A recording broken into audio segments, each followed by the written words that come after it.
So this is pretty special for me. Like many of you, I went to the University of Oregon. I had been a teacher of kids with emotional behavior disorders for years, and I was interested in effective instruction. So I went to the University of Oregon, as one would, if that's their interest. And I didn't come in with a DI background, but very quickly the science won me over. But I kept saying, we're talking a lot about reading and we're talking a lot about math. What about behavior? And is there somebody out there that's using the principles of DI to teach behavior? And my advisor was George Sagai, and I went to him and said, how do I make this connection? And he said, Geoff Colvin. And so I started thinking about what Geoff did, reading Geoff's stuff. And to this day, at that point in time, I can't think of anybody else who was talking about teaching behavior to kids, both at the school level and the class level, and doing it with a DI emphasis. Geoff was talking about example selection and sequencing and things that I don't think anybody else was talking about. And I remember, this has probably been 92 or so, and there was, remember, Project Prepare, and I was in a room with George and Ed Kameanui and Tim Lewis, et cetera, and Geoff comes in and says, let me show you what I came up with on the plane last night on my way back from Florida. And I, first of all, thought, as somebody who had, at that point in my life, traveled by air once, man, that Geoff Colvin is a jet setter. He's flying around the world. He's working on a plane. This is big time stuff. But what makes me remember that is what Geoff did talk about when he started talking is, how would we teach behaviors to every kid in the school? And how would we do that using DI principles? What we now call PBIS. Geoff's the first person I ever heard talk about PBIS, although we didn't call it that then. And I don't think that we as a field give enough credit to Zig and to Geoff for that contribution. I mean, it is huge. So I was trying to think about how to quantify this impact. And a friend of mine in Alabama, Alan Alday, was talking to me about quantifying impact for some reason. And he said, let's just think about this logically. Let's say that for every time Geoff or whoever talks to a group of people, whether it be 10 people or hundreds, 2 people come away changing their behavior, 2 teachers.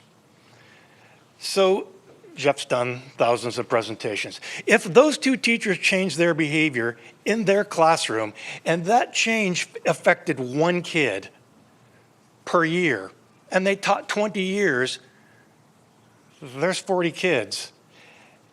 So start thinking about adding this up. Geoff Colvin has had this incredibly direct impact on tens of thousands of kids. Now I'm going to add to that, that doesn't include books and videos and the other things Geoff's done with courses, et cetera, but I'm going to add to that me and all of the other people that learn from Geoff. It's because it's a pyramid scheme. Geoff's like the president of Amway for behavior. So for those of you on your bingo card head, someone's going to say Geoff's president of Amway tonight. Good for you.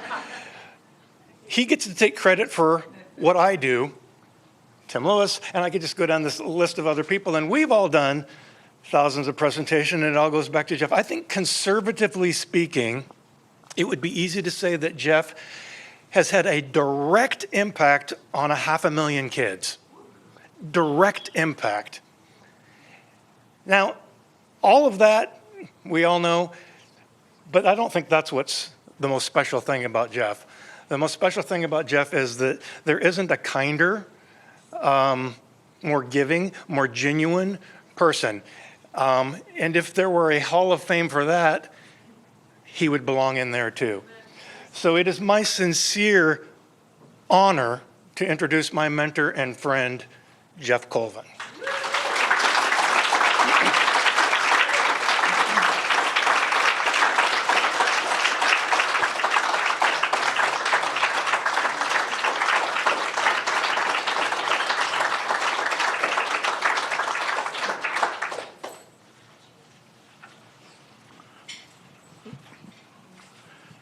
I was thinking, what would happen if I got a bit overcome? It's happened. I was thinking also that a lot of people say, I'm at a loss for words, and then they go on forever. That's more like me. Thank you, Terry. That was very, very touching. Very much appreciated. I don't see this as an award. I see it as a gift that's part of a bigger gift. And to explain that, I have to go back to 1976. I think a few of us were around then. Back then, I was in Australia and there were some Aussies here, and I'm happy to hear the old accent again. In 76 in Australia, I started out a graduate program, and the area I was interested in, up till then, I was a high school teacher. Physics, chemistry, math was my area. And physics taught me lawful behavior, chemistry taught me analysis, and math taught me to get out of both, get second order. Anyway, I was interested in behavior problems, the kids who were having behavior issues and end up being kicked out of school. So that was sort of where I was headed. And the only program in Melbourne at that time was at La Trobe University, and it was in the area of applied psychology. And that didn't seem to fit right, but I started there anyway.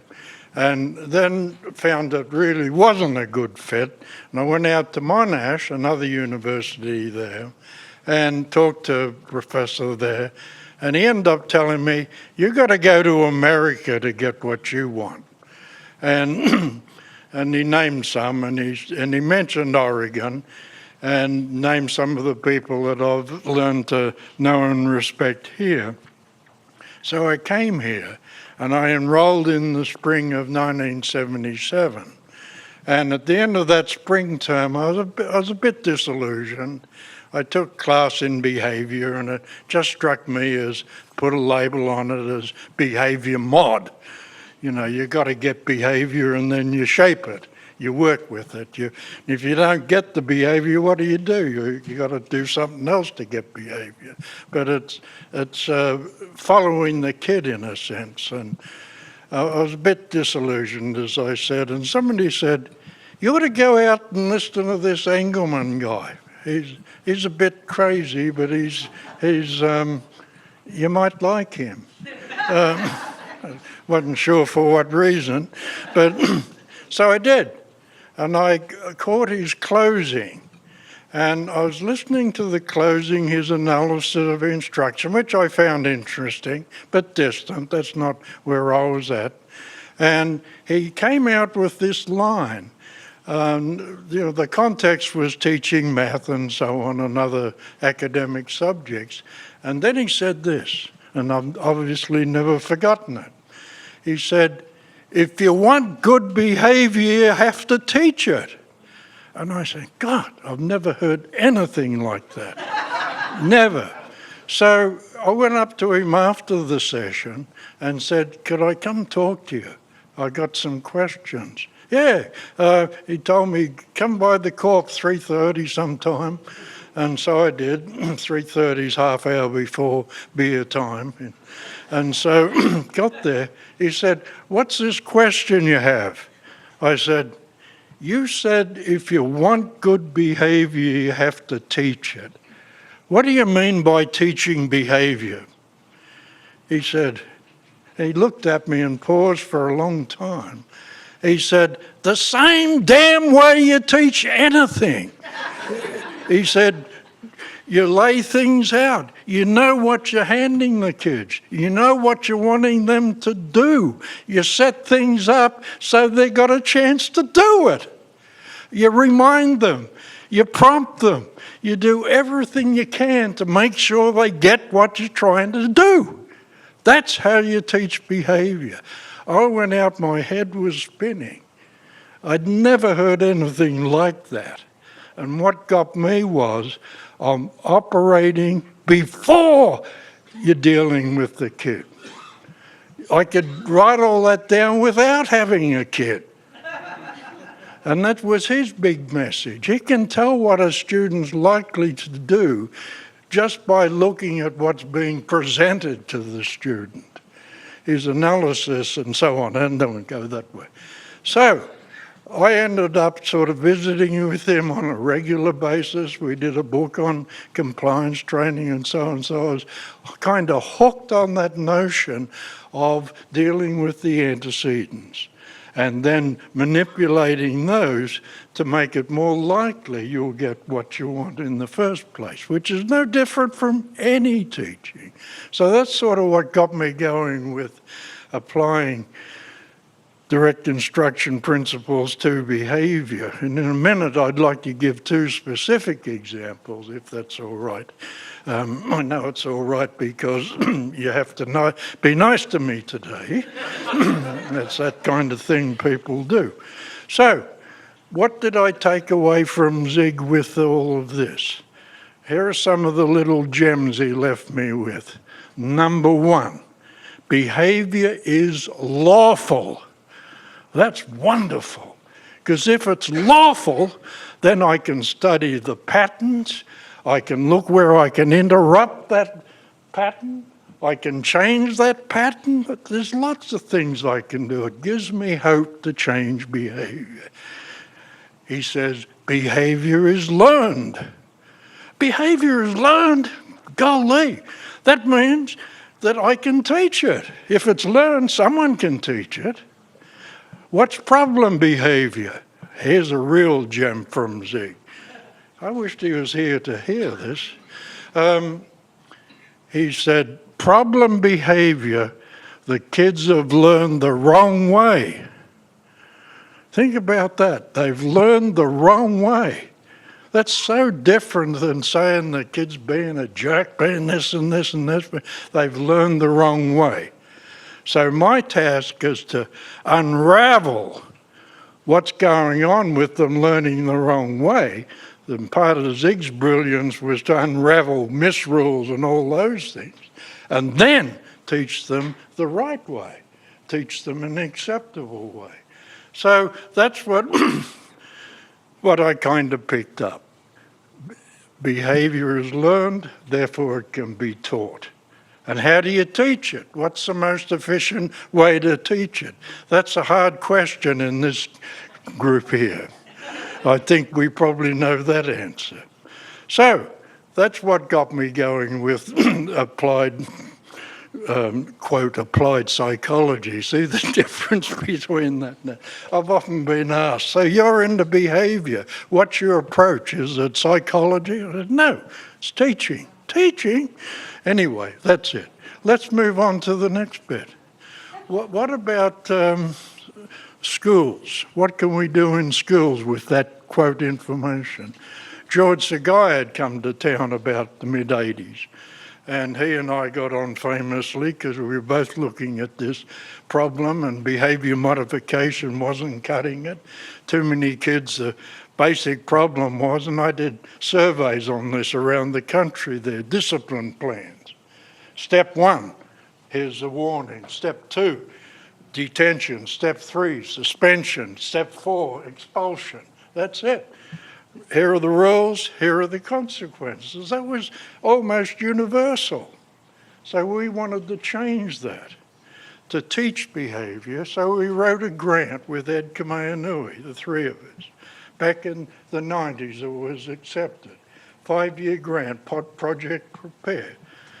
We implemented it in 4 schools, 2 here, 1 in Portland, 1 in Chicago. And the basic focus was school-wide discipline, school-wide management.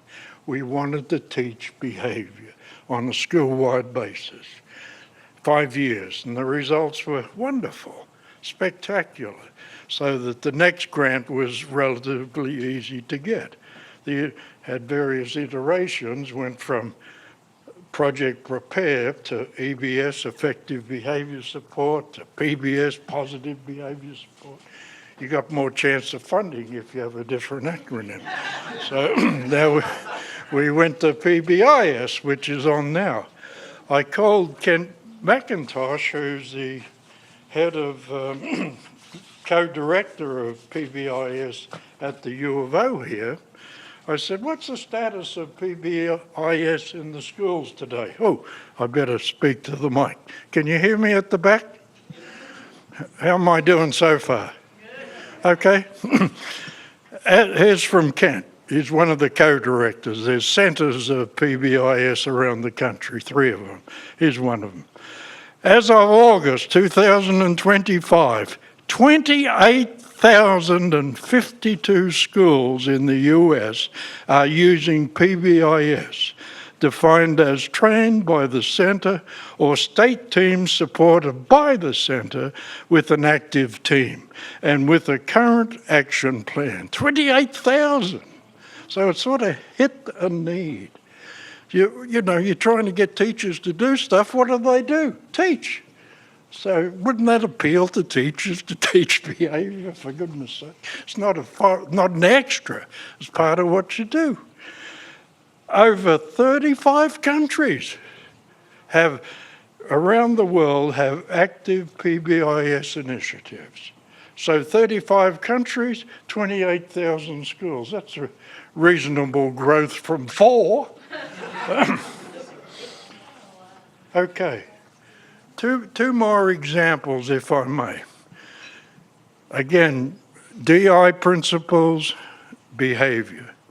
Let's take this little task. I saw this in a classroom. The teachers had the kids say these words. There were 4 of them.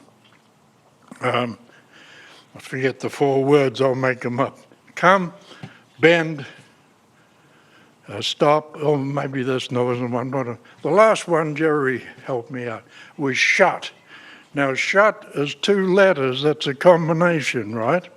So it's a different sound with 2 letters. The others was 1-letter sounds. So the kids were making mistakes with the 2 letters. They hadn't learned that. So what's a rule for designing curriculum? You make sure the kids have the prerequisite skills, right? That goes right through the direct instruction curriculum, all of them. Prerequisite skills.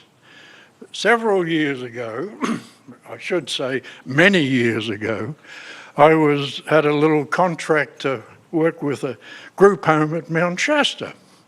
And it was for children with pretty severe disabilities. They wanted me, this particular student, he was in a wheelchair and very low functioning. And they were saying, we want him to eat with a spoon, but if he holds it, he throws it at us or dumps the food out, and he wants to be fed all the time. Can you help us with him eating with a spoon? So here's my DI background that I've learned from Zig. Does he have the prerequisite skills? There's only a couple of them. One, can he hold the spoon?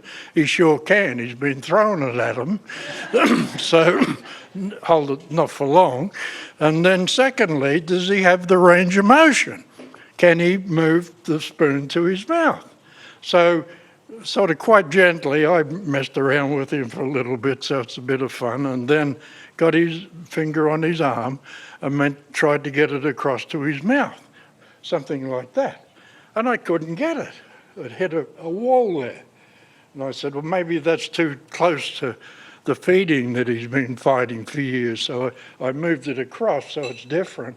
Still couldn't get anywhere. Moved it back here, couldn't get. He could not move his hand from here to there. So here they are trying to teach him to eat with a spoon, and he can't get his hand to his mouth. So what's that tell you? He doesn't have the prerequisite skills. So I said to them, if you want him to eat with a spoon, you've got to get a pretty creative prosthetic to help him to get from here to there. It's not a willful behavior. He just can't do it. He doesn't have the prerequisite skill. And they thought that was magic. It's not magic. It's just, does he have the prerequisite skills? The second one, this is a bit more dramatic, but needs something pretty lively right at the end of a hard couple of days. And hopefully you won't run into this in your classroom, but it makes a point. Another important point that Zig makes in all his designs is that they've learned the wrong way. You can tell what they're going to do next. You can predict their behavior under certain conditions if you study their patterns, right? It's like their misrules. I was watching in a classroom, the teacher was saying, I'm going to give you two numbers, you write down the answer. And the teacher said 7 plus 7, and one kid puts down 4. And I looked at it, and then he put 4, 1. So he said 14, he heard 4, and he put down 4. And so, that's interesting. Then the teacher said a couple more, and then he said 18. 10 plus 8, and he put 8 straight away. So the first word he heard, 10 plus 8, 18, heard 8, put 8 down. He put 8 in the tens column. So there's a misroll there, right? So you could predict that if he had to put down 10 plus 7, guess what he'd put first? 7. So there's a pattern that was easier to pick up. Here's a behavior application. It's kind of lively, but for 5 years, for better or for worse, I ran a school for kids labelled seriously emotionally disturbed. That was shortly after I got back from 4 years in Wyoming. The U of O doesn't like to hire their own graduates, but if you go away, you can come back and then get hired. Anyway, so I was back, but I couldn't get hired then, so I picked up the Lane School thing. So this whole school was for kids with serious emotional disturbance and middle school, high school.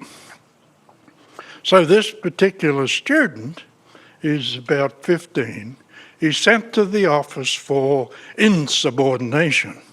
Can you believe that? Kid with serious emotional disturbance being insubordinate. He was also on probation for assault. It's kind of a good package, isn't it? So he walks into the office, and I'm standing behind the secretary.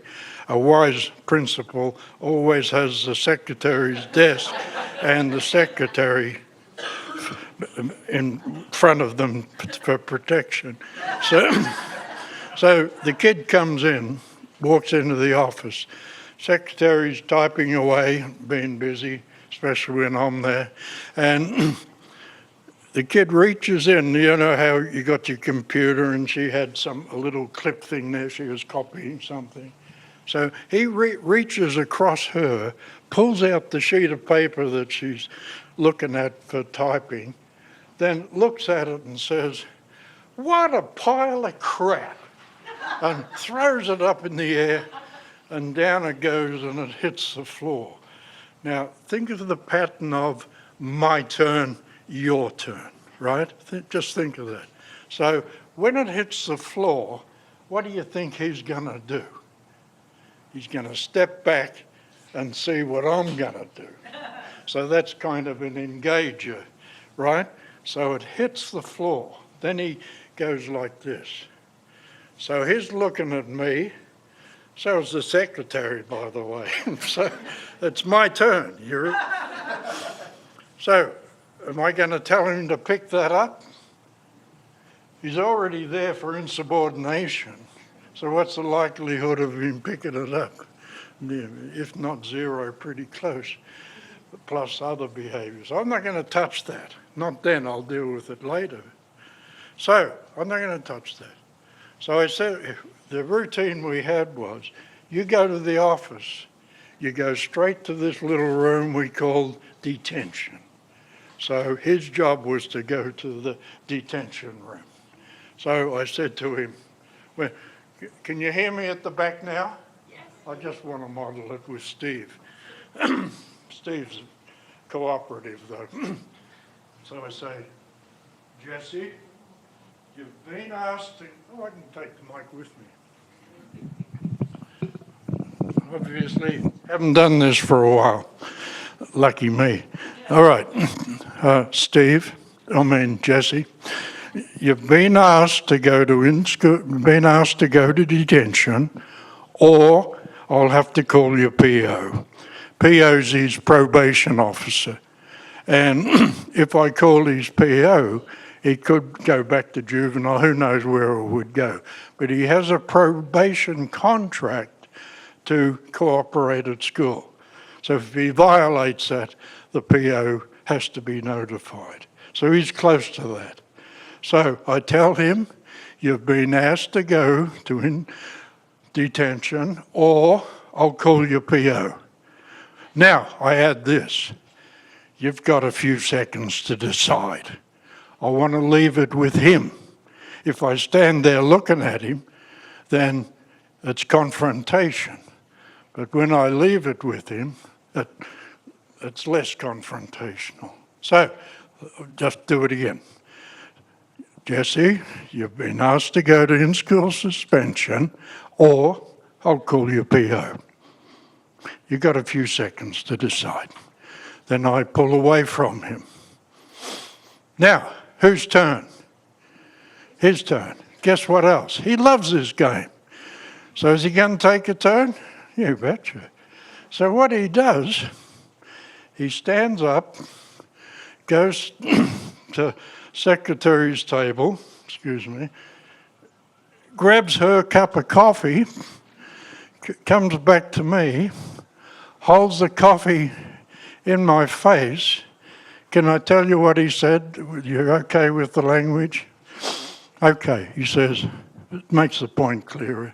He says, you call my PO, I'll throw this in your fucking face. Whose turn? It's my turn, right? Now, I'm not thinking Zig and what would he do or say or whatever, but I know the pattern. I know where he's coming from. He's wanting me to take a turn, and you betcha I'll take a turn, but not on his terms, as you'll see in a second. So you call my PO, I'll throw it in your face. So then he's staring at me. Now, whether he throws the coffee is going to depend on what I do. We clear on that? I'm clear on that. Very clear. So I look at him, I look at the floor, I think, then I come back to him and I said, you still got a second or so to make up your mind. I stayed with the original direction. He hadn't thrown the coffee, I knew I was fine. I didn't turn my back fully, I just moved away. And then he muttered something, then gave a whole stream of language, stormed into the detention room, slammed the door. But he went in. I let it settle for a while.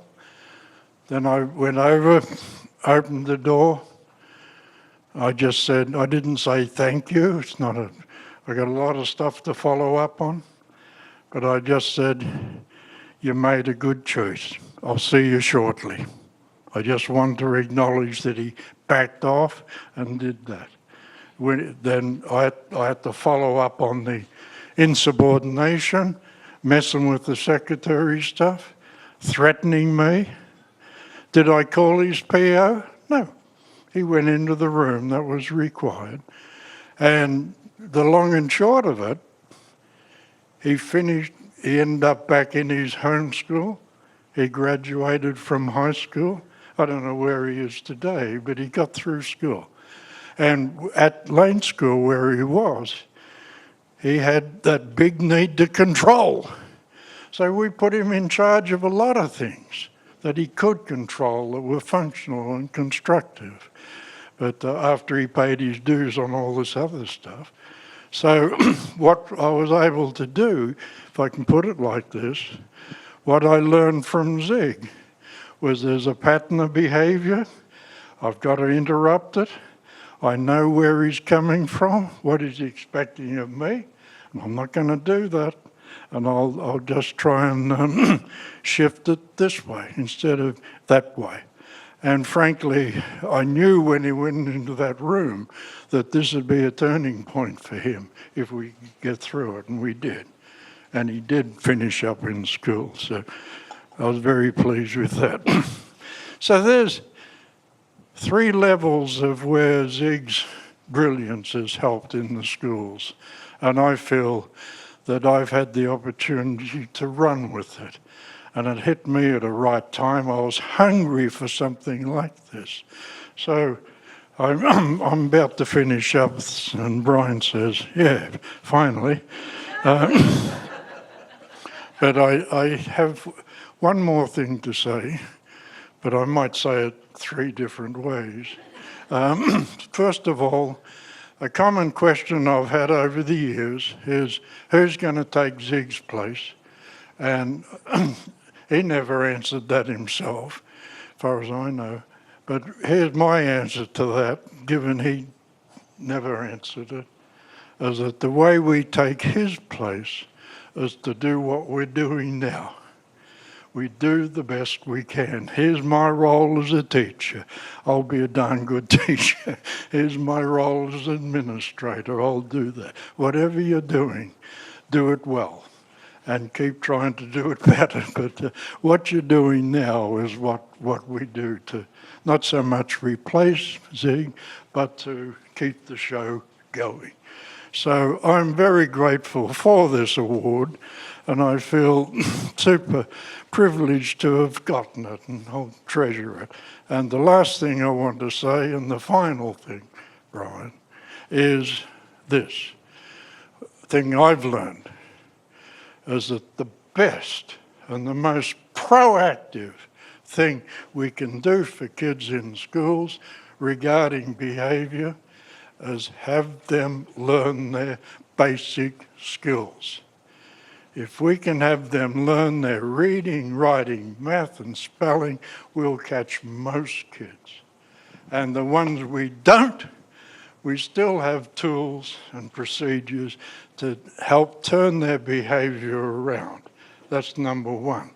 Number 2, when we do, and if we do, turn their behavior around, the best way of maintaining that behavior change is good, effective instruction. So thank you for what you do, and please keep doing it.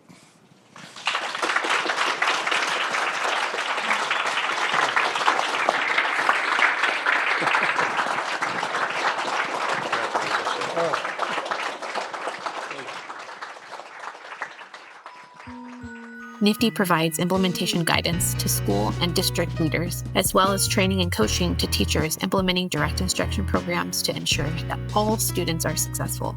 For more information on what NIFTY can do for your school or district, visit our website, www.nifty.org.